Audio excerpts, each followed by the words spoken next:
votez pour la paire Ludovic Obraniak-Guillaume Dufy. Si vous pensez que non, vous votez pour la paire Djelit Maturana. Président, à vous d'arbitrer. C'est une évidence, c'est bien sûr que non. Bien sûr que non. Pourquoi, Président? D'abord, je me souviens plus, j'ai un trou de mémoire, mais ce que disait Ludo, là, oui. Le Brésil n'a pas gagné 58-62. Si, non. Il y a eu 34 ans. Il y avait des gardiens qui n'avaient même pas de gants, les gars. Les gardiens n'avaient pas de gants. C'est important. Non, mais sans déconner. Non, mais tu peux pas induire en erreur les gens qui nous regardent, qui vont voter. Le peuple, oui, le peuple, oui. En annonçant on jouait avec des ballons qui faisaient 36, c'était des métiers. Bon, attention, je vais envoyer maintenant. Il y a les cartons, Président. Mais si tu veux, je peux parler de la Coupe du Monde 54 aussi. Donc, je reviens, bien sûr que non, parce qu'aujourd'hui, d'abord, on est tenant du titre. C'est pas parce que Noël Le Graët ou Pierre-Paul Jacques annonçaient qu'il fallait jouer la demi-finale, la quart de finale, ou être premier à la chance aux chansons dimanche prochain. Ce qui est important, c'est d'être dans la continuité. Or, vous pouvez pas quand même me dire qu'avec un ballon d'or, qu'avec des joueurs comme Mbappé, qui est certainement le meilleur joueur du monde, et le reste de l'équipe, on n'avait pas quand même des ambitions qui étaient d'aller jusqu'au bout. D'accord. Aujourd'hui, on est en demi-finale. Il est chez lui. À l'époque. Non, mais d'accord, mais à l'époque, je te parle. Réfléchis un peu. Écoute bien, Nabil, c'est mon prénom. Je sais, Nabil, ce que tu as dit, c'est très juste. Merci. On joue contre le Maroc. Imaginons qu'on perde. Ce que je ne pense pas un seul instant, mais ça peut arriver. Oui, ça peut arriver, bien sûr. Mais bien sûr qu'à partir de là, on dira que c'est une Coupe du Monde qui a été à moitié réussie. On dira pas très mauvais, mais à moitié réussie. Non, mais... Bien sûr que oui. On est dans une époque, on est en 2022, où on est dans des moments de gagne en permanence. La gagne. Si les Français regardent à 17-18 millions, contrairement à ce que nous ont dit les brillants politiques, que personne n'a regardé cette Coupe du Monde, si on regarde à 17 ou 18 millions, ça veut dire qu'on a envie de gagner. On a tous envie que la France gagne. Et si elle est battue contre le Maroc, c'est pas un bon résultat. J'aimerais revoir chacun nos propos en début de compétition, après avoir été éliminé en huitième de finale. Face aux Suisses. Oui, c'est facile maintenant de refaire le truc. Attends. Mais tu parles. Mais là, tout de suite. D'où on vient. Non, mais là, tout de suite. Non, mais on avait je sais pas combien de blessés.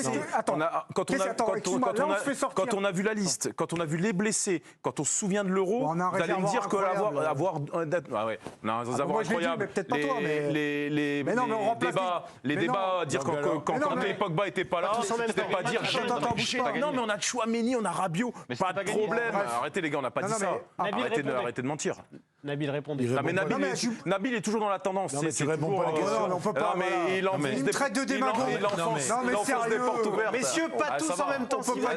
On peut pas discuter, il me traite de démagogue. Allez-y, répondez à votre ami Ludovic. Totalement faux, Nabil. Ah non, mais moi, si vraiment je suis à quelqu'un d'authentique ici, c'est moi. Authentique.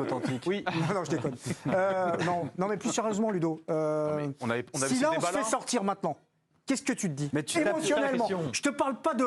Mais je te parle pas de. Chouameni, il est là, il est pas là. T'as perdu en demi-finale. C'est comme lorsque Federer gagne Roland Garros, on dit bah ouais. Attends. Mais Nadal n'était pas là. Mais on s'en fout. Non, mais je parle à Ludo et je te pose une question dans les yeux. Émotionnellement. C'était mieux de se faire sortir en quart par les Anglais que de se faire sortir. Non, mais tu réécris l'histoire. Tu Émotionnellement. Là, maintenant, on y est. Émotionnellement, comment tu ressens les choses? Est-ce que tu te dis pas que t'es passé à quelque chose de. À côté de quelque chose de très grand avec un double? Ça dépend du match, Nabil aussi. Tu parles d'émotion. Ça dépend ce qui se passe dans le match. Moi, je regarde plus le Maroc de la même manière. Ils répondent pas. Ils sont de mauvaise foi, ils sont. Alors, messieurs, mais le Maroc raté. vient de sortir quoi là comme équipe? Bien sûr. Quelle équipe? Croatie, Belgique, Espagne, on Portugal. est champion du monde. C'est énorme. On est champion du monde en 2018. On va à la Coupe du Monde en 2022 pour être battu en huitième. Mais vous rêvez ou quoi les gars? En huitième, on est en 2000. Messieurs, s'il vous plaît, la sonnette ne marche pas, mais s'il vous plaît, je vous propose pour vous départager d'écouter Raphaël Varane qui a répondu à cette question. C'est lui qui va départager? Bien sûr, on l'écoute, Raphaël Varane, l'ancien Lensois. Je pense qu'on a déjà réalisé une belle compétition. Maintenant, l'objectif de départ, c'est la gagne. On sait à quel point c'est difficile. Maintenant, ça a toujours été l'objectif quand on commence la compète. Réussir à être dans le dernier carré, c'est déjà une belle performance. Mais voilà, le seul vrai objectif, c'est la gagne. Et, on est des compétiteurs et c'est vraiment ce qu'on souhaite.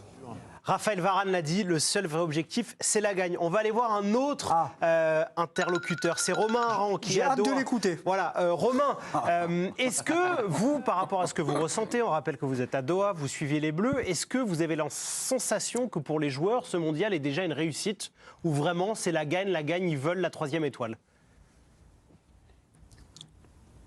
Bon, ces joueurs-là sont des gagnants de toute façon. Raphaël Varane l'a extrêmement bien résumé en conférence de presse. Ils savent comment gagner. Jules Koundé aussi, il était interrogé sur voilà, ce qui l'impressionnait le plus parmi les joueurs plus expérimentés. Il disait cette ambition permanente, cette envie de gagner. Un joueur comme Raphaël Varane, il a absolument tout gagné. Il est déjà champion du monde. Il a gagné 5 Ligues des Champions et il en veut encore. Mais moi, il y a quelque chose que je trouve assez surprenant là-dedans, c'est qu'on parle quand même d'une demi-finale de Coupe du Monde. C'est la 7e de l'histoire de l'équipe de France en 22 grandes compétitions. Ça arrive quand même pas tous les 4 matins et je rappelle aussi qu'il y a 5 titulaires potentiels qui sont sur le flanc. Je rappelle que les 3 derniers champions du monde ont été éliminés au premier tour et je rappelle aussi que l'équipe de France dans son histoire elle a connu des périodes où ça allait beaucoup moins bien dans les années 60, les années 70, au début des années 90 et je comprends pas comment on ne peut pas se satisfaire d'une demi-finale de Coupe du Monde même si on en espère encore plus et je trouve ça assez surprenant que ce soit moi du haut de mes 26 ans et de mes 3 poils au menton qui doivent rappeler ça à mes aînés en plateau de se souvenir qu'il y a eu des périodes de l'équipe de France qui étaient beaucoup plus difficiles. T'es pas né, ton pote. C'était très bien, Romain. Bien, Romain. Très bien, Romain. Guillaume Dufy nous dit que vous avez énormément progressé. Ouais, entre le premier et le deuxième tour, comme les Bleus. Sauf que Pierre Maturana. Sauf que Romain, il parle de fiascos qui ont pu avoir lieu. Là, personne dit que ce serait un fiasco de perdre demain.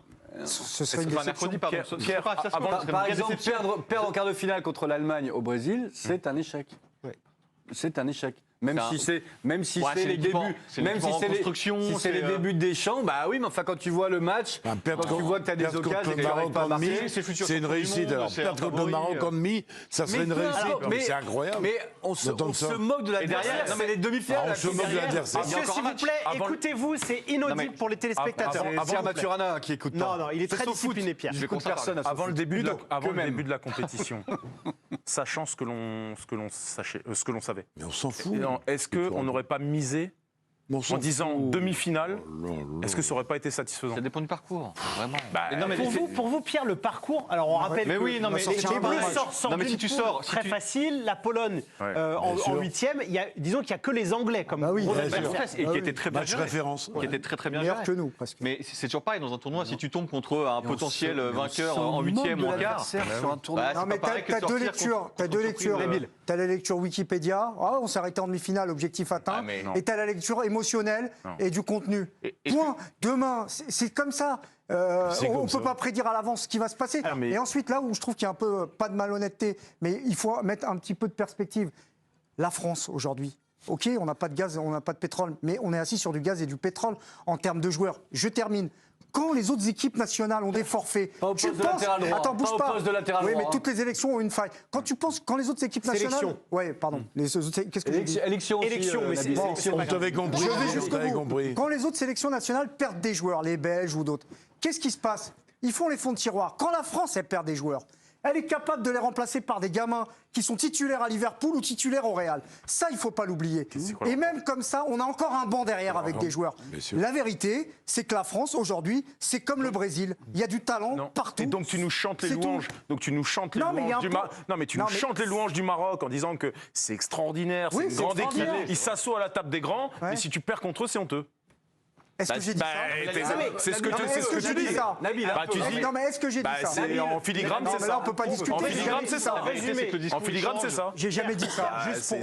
J'ai jamais dit ça. Pour résumer, ce que vous dites, ce que vous dites, c'est qu'il est vrai qu'une élimination en demi-finale face au Maroc, avec tout le respect qu'on doit avoir pour le Maroc, forcément, c'est plus difficilement audible qu'une défaite en demi-finale face au Brésil. C'est tout ce qu'ils veulent dire. Moi, j'entends bien. Mais encore une fois, sur une compétition comme une Coupe du Monde ou un championnat d'Europe ou un tournoi à Roland-Garros ou Wimbledon, celui qui gagne, peu importe qui l'a battu. Peu importe qui l'a battu. Franchement, encore une fois, Federer qui gagne une fois Roland-Garros parce que Nadal n'est pas là, mais parce que on nous dit que si on perd contre le Maroc, ça va être un peu déshonorant. Et la petite musique qu'on va entendre, c'est dis donc, t'arrives en demi, contre le Maroc, elle n'a jamais rien prouvé. Est-ce que la France qui perd en quart alors en demi-finale contre la Grèce, c'est un fiasco ? Est-ce que la Tchéquie qui perd en demi-finale contre la Grèce, c'est un fiasco ? Est-ce que le Portugal qui perd en finale, mais tu perds en quart, oui, peu importe l'adversaire pour moi, peu importe l'adversaire. Président, par rapport à ça, ce que vous vouliez dire sur le... Moi, je dis simplement qu'aujourd'hui, comme tu parles de tennis, tu es un grand joueur de tennis, tout le monde le sait, tu joues au fond du court, à mon avis. Non. Écoute bien, au tennis, tu sais... Hervé, non, s'il te plaît, jamais, non. Au tennis, au tennis, il ne faut pas jouer petit bras, comme on dit. Ça veut dire qu'il faut savoir monter à la volée et prendre les points et gagner les matchs. Je suis désolé, aujourd'hui, soit on est respectueux de notre pays, notre football, de la formation qu'on a, des joueurs qui jouent dans tous les grands clubs européens, et on joue pas petit bras en disant on a été champion du monde en 2018, ah bah c'est bien si on se fait battre en demi-finale par X ou Y en 2022. On a un objectif. Attends, je reprends les propos du président de la fédération, qui dit aujourd'hui la France, mine de rien, il ne connaissait pas exactement le classement, ça doit être deuxième ou troisième au classement FIFA.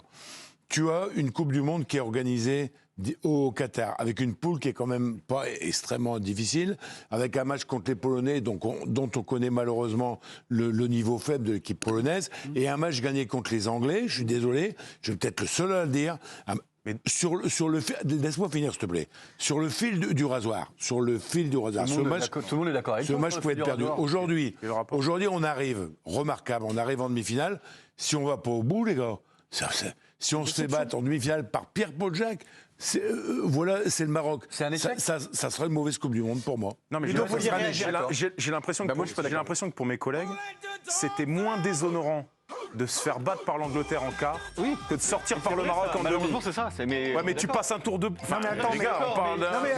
Non, mais juste une précision. Une précision importante. Pour conclure, c'est le mot de la fin. Non, mais Ludo nous fait dire des trucs qu'on n'a pas dit. Moi, c'est pas ce que je pense. C'est ce qui va être dit. Que ça soit bien clair. Il faut que les gens changent leur logiciel sur le Maroc. Pour Ludovic Obraniak et Guillaume Dufy, c'est une victoire. Pas de points pour le président. Non, pas de points pour le président. Une victoire.